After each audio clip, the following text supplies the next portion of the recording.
Oui, c'est vrai que la présence, que ce soit les gendarmes, que ce soit les policiers, enfin les forces de l'ordre en général, il y a tellement de présence, il y a tellement de policiers, tellement de forces de l'ordre que bah, ça dissuade tout simplement. Donc, et puis vous avez du côté préventif, ça fonctionne aussi puisque les gens sont très surpris et très contents de nous voir à chaque coin de rue, dans Paris et sur certaines banlieues.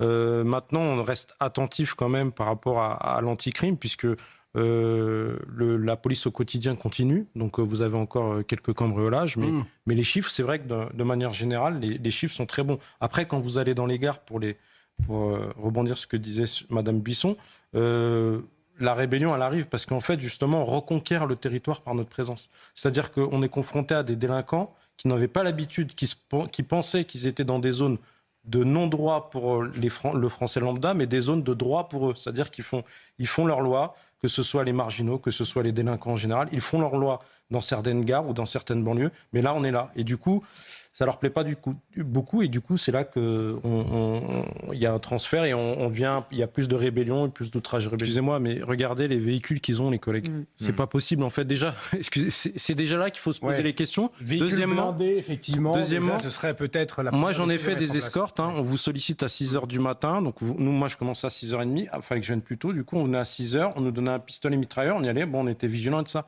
Mais pendant ce temps-là, les 80 000 habitants de ma commune, ils n'avaient plus de police secours.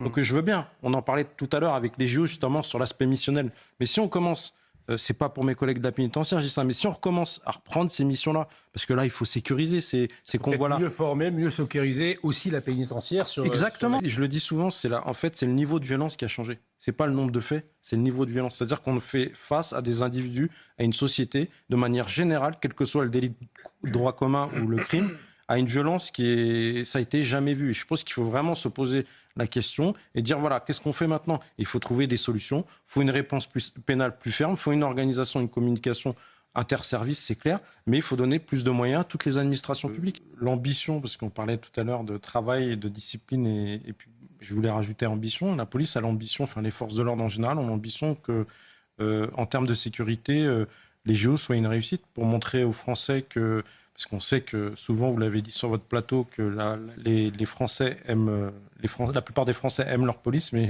les Français aussi aiment les concitoyens français, et la police aussi aime les concitoyens français et veut leur montrer qu'on est en capacité de gérer des foules, qu'on est en capacité de faire de notre mieux pour que le sport qui unit puisse se passer dans les meilleures conditions. Alors, et oui, c'est vrai qu'en termes de remontée de terrain, malgré le fait d'un démarrage difficile, on l'avait vu avec les restaurateurs, pour le défi de la cérémonie d'ouverture, qui était vraiment un défi énorme et qui a demandé un travail énorme, on a su montrer que même de manière structurelle, avec les jours qu'on suivit, où ça a été, on a fait preuve, je dirais pas de moins de rigueur, mais en tout cas, on a été plus léger dans le dispositif et les gens ont pu aller et venir plus simplement dans Paris et dans la région parisienne. Mais dans l'ensemble, les gens sont super contents de voir des policiers. Aujourd'hui, les grands perdants sont les délinquants. Mais à ce moment-là, il faut revoir l'aspect missionnel. C'est-à-dire qu'il y a certaines missions, comme les gares d'hôpital par exemple, les bateaux pavés, les missions, on va dire, mineures. Je ne dis pas que les gares d'hôpital de détenus, c'est mineur, mais pour moi, ce n'est pas une prérogative de la police nationale. C'est plus une prérogative du ministère de la Justice. Donc il faut peut-être recruter plus pour pouvoir renforcer pour ce type de mission. Maintenant, vous avez parlé d'une chose qui est importante. Et les filles, je pense que... Alors, je vais vous donner mon sentiment. Je pense qu'aujourd'hui, ils ne sont pas trop bien parce qu'ils ont l'habitude de nous... Ils aiment bien s'en prendre à nous. Ils parlent de la police qui tue. Aujourd'hui, la police, elle protège. Et là, tous les gens en sont contents. Et tout à l'heure, j'ai parlé des délinquants, mais j'ai oublié de parler des filles parce qu'on les entend pas en ce moment. Les délinquants, ils sont pas bien. Ils sont un peu rabat-joie. Donc, on pourrait se poser la question, est-ce que les JO sont... Moi, ce qui m'inquiète, c'est que c'est pas fini. Ça fait 1 an que la situation, elle est très difficile pour nous. En France, on a vu que la délinquance déplaçait aussi, on a vu des malheurs sur Crépol. On voit qu'il n'y a plus que la région parisienne ou les milieux urbains qui sont à toucher, il y a aussi les milieux ruraux. Et je pense que tout le monde a le droit à cette protection policière ou gendarme. Et je pense qu'il faut continuer à bien sûr soutenir sa police. Et puis, on a aussi une crainte par rapport à... Alors, je ne vais pas faire de politique, mais si selon les choix de notre président au niveau du Premier ministre, ça peut...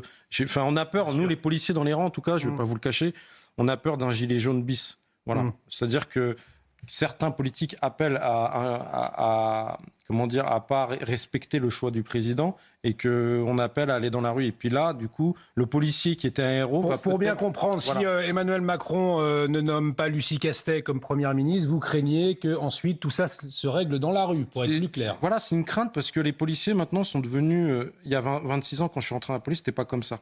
Tous les députés nous respectaient. Ils savaient qu'on était là pour les Français. Et aujourd'hui, les choses ont changé. On n'a plus cette même image. Des fois, ils donnent même le blanc-seing à des délinquants en parlant de peine de mort quand ils parlent de refus d'obtempérer, alors que le refus d'obtempérer est un délit. Et si jamais on n'interpelle pas les auteurs en respectant le règlement, bien sûr, d'un délit, à ce moment-là, c'est la loi martiale, excusez-moi. C'est plus une république. Oui, vous allez avoir un redéploiement des forces sentinelles et puis en même temps, de notre côté, chaque directeur, chaque direction a été sollicité par notre ministre démissionnaire pour qu'on passe de garde dynamique, parce que vous avez différentes formes de surveillance au niveau des sites israélites. Et là, on nous demande de faire des gardes statiques. Donc du coup, vraiment.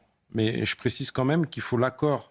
Ça, c'est très important. Oui. Souvent, certains refusent du responsable du lieu de culte pour qu'on reste en garde statique. Parce que des fois, certains pensent que du fait qu'il y ait des policiers, ça attire l'attention de d'autres délinquants. Pas de terroristes forcément, mais d'autres délinquants. Oui, ça a été renforcé. Le ministre de l'Intérieur démissionnaire ne plaisante pas avec ça. L'ensemble des effectifs ont été sensibilisés à travers la France.